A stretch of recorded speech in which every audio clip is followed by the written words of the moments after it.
Hello, everybody. Today we're going to have, as short as I can make it, brief introduction to the three modes of persuasion, which is part of the art of rhetoric. This is the magic sauce, right? The magic spell of getting people to listen to you, like you, believe you, do what you want, and that kind of stuff, right? So, for better or for worse. So let's talk about that. So we have at least a little bit of knowledge when we walk into Miss Nina's AP Lang class next year. All right. So rhetoric is the art of persuasion, right? That's the magical spell of persuasive language, either spoken or written. And Aristotle's the big guy that gets credit for kind of organizing how this stuff works. Okay. And he wrote on the power of speech and how to wield its persuasive powers. His students were all young, wealthy men, young that would be needing to be able to use their words to get people to do what they want, both in the Greek democracy, but also he taught Alexander the Great, who was quite the empire builder and the almost like considered a god on earth by some. Anyway, and he was a very influential force for centuries. Aristotle is still influencing our world today, for better or for worse. He's got good stuff, some not good stuff, but this is some of the good stuff. He also is what influenced what we talked about with theater and tragic heroes and tragedy that you had studied before with me. And all of his writing are lecture notes. And I'm not going to make you read all that stuff, so I'm just going to give you the short and dirty version. And his lecture notes have been titled On Rhetoric. And this was a major school subject for centuries. Now it just gets smooshed into a part of English class, but it was its own separate thing. Even Shakespeare took rhetoric, a lot of it, and he uses it even in his plays. So Aristotle broke it up into three parts, a tripartite relationship of these three modes of persuasive speech or rhetorical speech. Okay. Nobody uses logos, pathos, and ethos, and you want to make sure you're not using those words. Okay.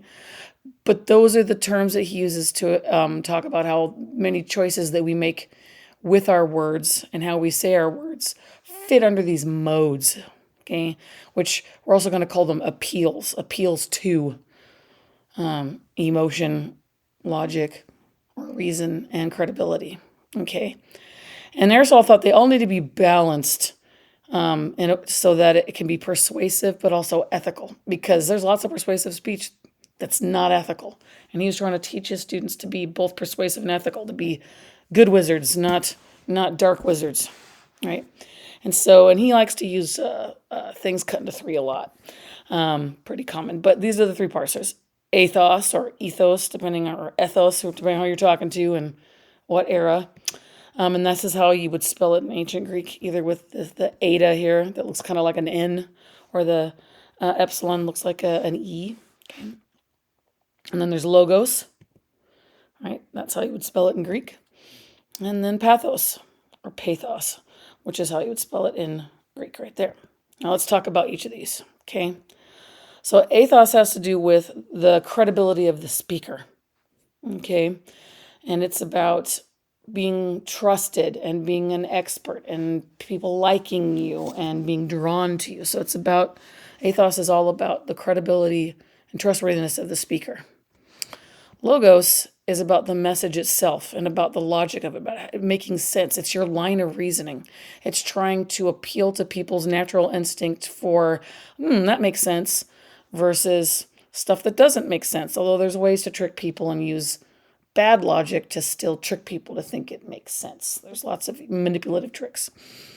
But that's the logos has to do with the reasonability, the make sense part of your argument, really the main content.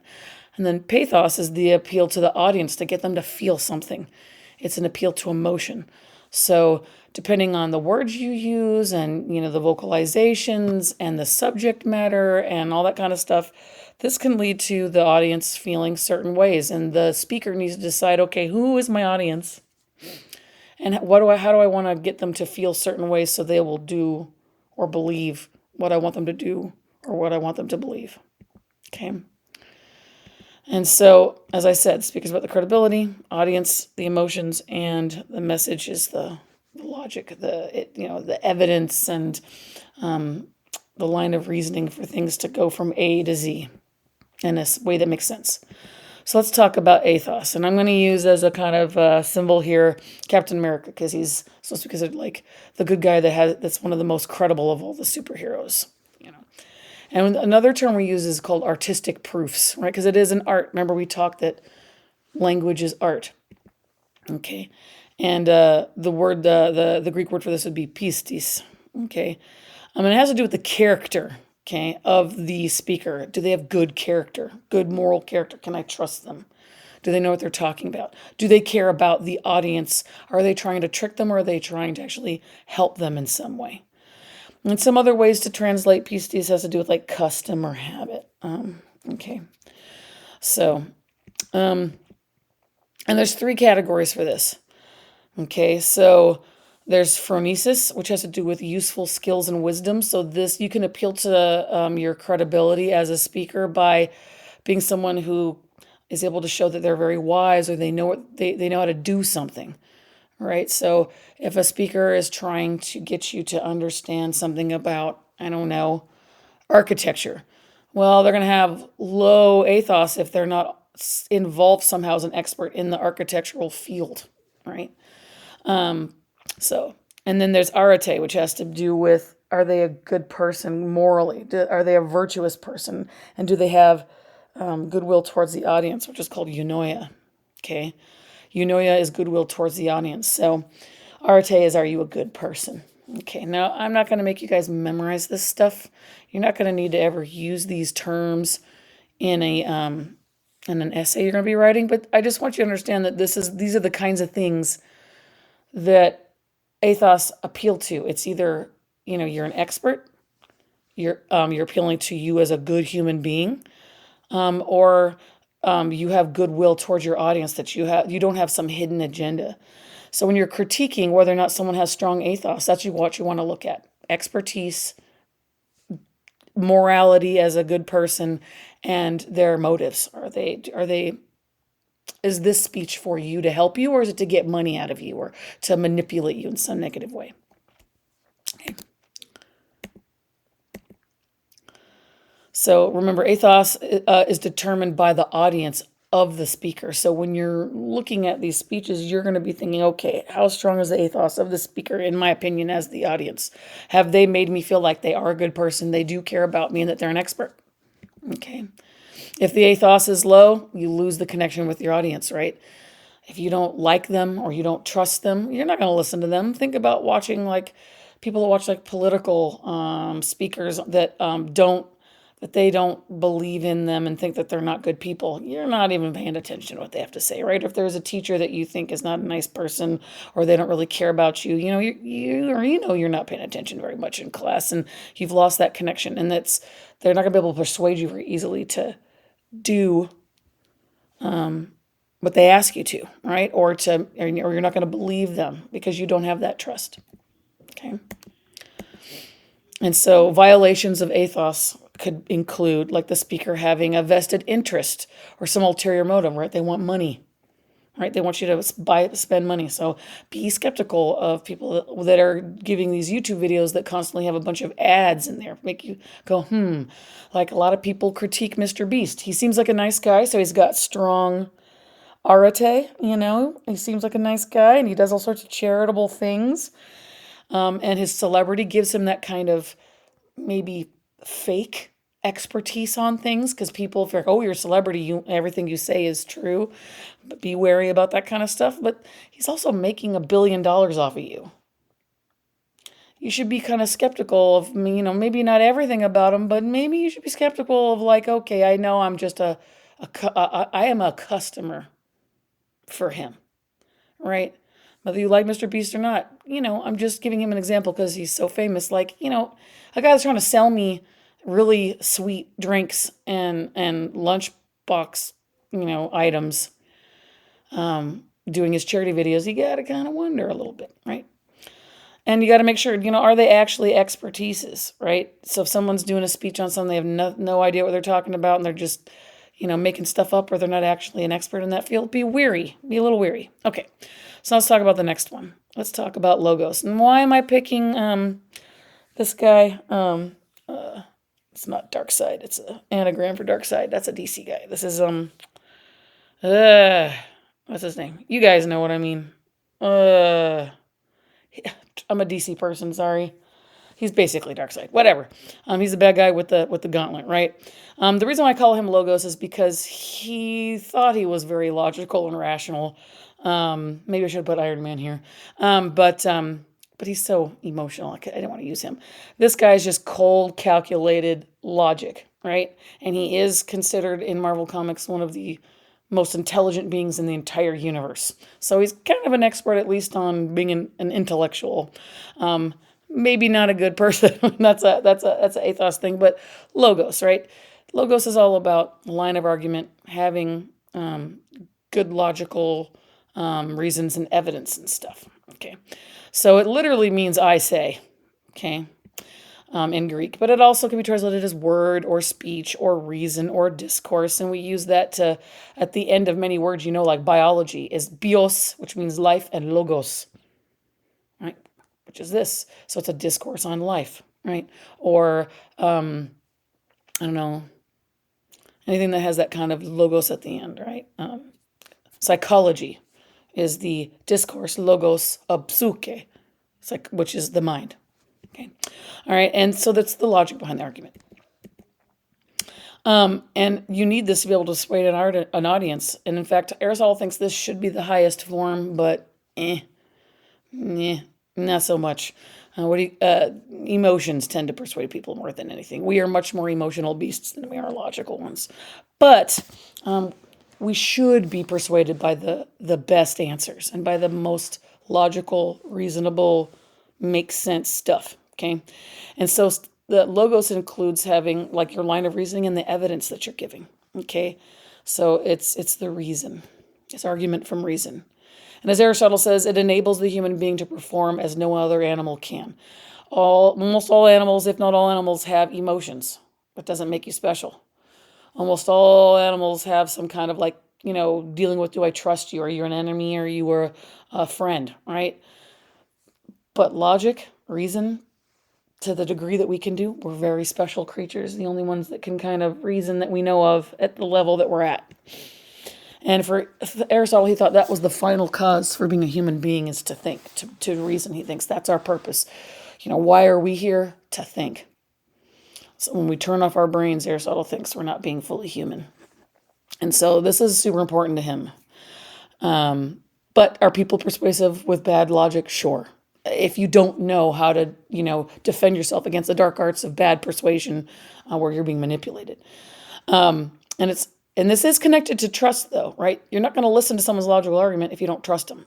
So you actually build on your ethos through a strong logos, right? So if you have a strong logic, evidence, lots of evidence to show that you know what you're talking about, that helps build that expertise part of your ethos, of your credibility, and enhances the and then it goes back and forth. And then the more you trust someone, the more you're going to accept their logic or their reason. Their line of reasoning and their argument. They go hand in hand, right? And some examples of logos could be the evidence that you bring in, right? Or if this, then that, and then from that, if this, then that. So if you study for your exam, then you're more likely to pass that exam. So make sure that you study at least 20 minutes, because studies show that if you study at least 20 minutes a day, you're going to have a much higher rate of remembering the facts you need to know in your chemistry test. Something like that, right?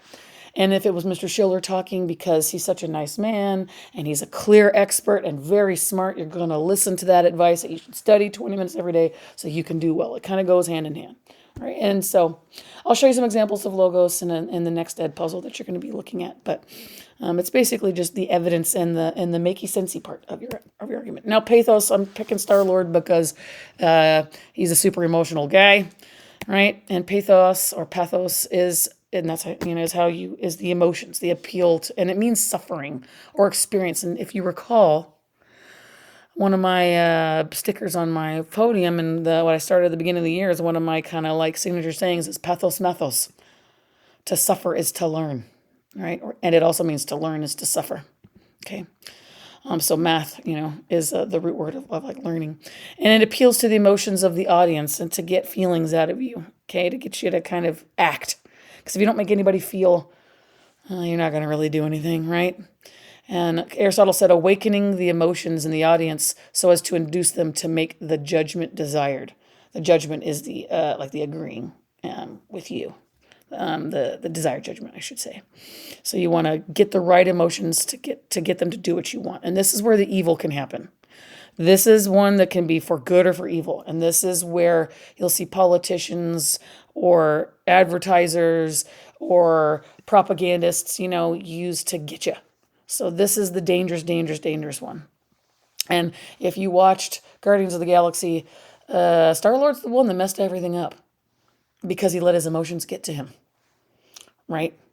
So, and there's lots of ways you can appeal to emotions. You can use metaphors or storytelling. Storytelling is a major way, giving personal anecdotes is a major way to get people to connect with you and to see you as a human and to feel like, oh man, that happened to me too, or in some way, or to give or have pity for you, or laugh with you. Okay, having a passionate delivery is another way. Okay. How you give your speech. So when we're analyzing some speeches, you want to look at how they're presenting themselves. Now you could go too far and people could just stop listening, right? But that's kind of the art.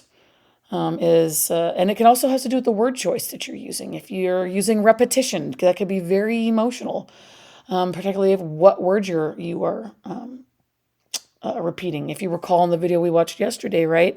Remember some of the words the president kept repeating was, we have a problem, we have a problem, we have a problem. And he used these emotionally charged words like death, dying, injured, badly injured, right? Those words were meant to elicit a kind of emotion of fear, and to connect with the audience also, to let them not only see that there's a problem as he sees it, but also go, man, we need somebody to solve that. And of course, he wants to be the one to solve that. That's what all candidates want to say is, I can fix this, right?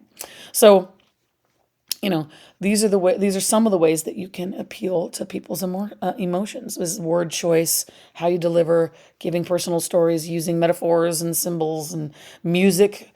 If it's on during a live speech, can be very emotional, right? And there's three main foci for this. The audience's frame of mind needs to be thought about. Where are they at, and how do you want to shift that frame of mind, right? You want to have some emotional variation. If you're just one note, people get desensitized to it, right? You get like with perfume, if you keep using the same one every day, you get nose blind, you can't smell it anymore. If you just hear one note through a song, you get bored, right? So you got to have those dynamics, right? And that can even include in the delivery where you go kind of soft. You're speaking really softly, and then you have this all of a sudden this big loud thing. Then, people are going to go, whoa, what happened? And it wakes them up. And the influence on the speaker has on the emotions of the audience, which is the ultimate goal, right? So you got to think about, who's my audience? Where are they kind of at emotionally? How can I get to them? I want to make sure I've got some dynamics going on, and so I can shape them into the emotion I want them to get, and then get that final effect that we want to get. Because when you get someone to feel the way you want to feel, they're more likely to do what it is you want them to do, or believe what it is you want them to believe. Okay. And these vary from person to person. You're not going to hit every target. Speakers are going to miss their mark, right? Just like me as a teacher, not all of you are going to like me. I'm not going to reach all of you. I get that. I've missed the mark. I was not able to emotionally connect with you for some reason. A word choice, my personality, the subject matter. You're just your frame of mind because of where you're at right now in your life that is out of my control, right? So it's very important to be able to read a room as best you can as a speaker, and to try to be able to gauge where people are at as best you can as a speaker, so that you can reach as many people as possible. No speaker is going to reach everybody, but that's you know. So this is the hard part, and it takes lots of experience to be good at this. Okay. So which mode of rhetoric do each of these represent, do you think? The handshake, the brain, and the heart. So putting it all together, right?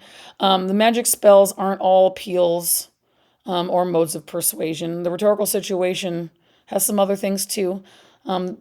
And you're going to learn about this stuff next year a lot, okay? The purpose matters, the telos, okay? The kairos is this, and this, there's a thing called the rhetorical situation where there's this, the audience, right? The situation and the purpose, right? What's going on? What's the history? The kairos is kind of like what's going on in the background, right? So if someone's giving a speech, a presidential speech, what's going on? There's a big election. The economy's not doing well. There was a shooting recently, like something like that. Like what's going on that brought on the situation here.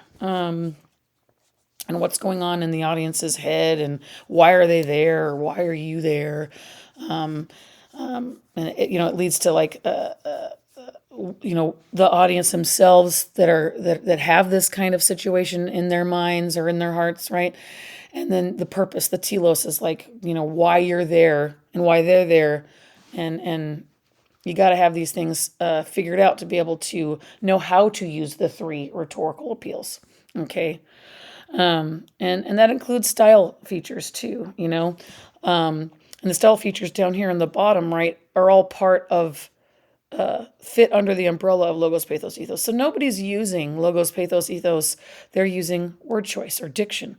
It's the syntax, like if they're having a repeating certain sentences or phrases, or they're asking rhetorical questions, right? Or they have a bunch of short sentences like we saw yesterday with the answer to the question that was being analyzed, right? Or are there these long, complicated sentences, or there's a dynamics, right? Are they using any imagery or allusions to, historical situations or literature or mythology? Are they using any figurative language, metaphors and similes and that kind of stuff? So these are the choices on the bottom here, these surface features. These are the rhetorical choices that people are making in order to appeal to their credibility, in order to appeal to reason, in order to appeal to emotion. So you would never in an essay talk about he's using logos, pathos, and ethos. No. Smack your hand. Don't do it. You're going to be talking about their word choice, their sentence structure, the kinds of sentences they use. Are they repeating, asking rhetorical questions? You could even talk about their tone of voice, in the delivery. If it's an auditory speech, are they referencing like dark imagery? Are they making an allusion to the Great Depression or something to get you to feel all, worried about the economy or something? Or are they using, beautiful language to get you to connect emotionally in some way? So those are the kinds of the things we're going to be looking at of choices. Okay. So again, the exigence is the why the speaker felt compelled to speak. So it's the where and the when.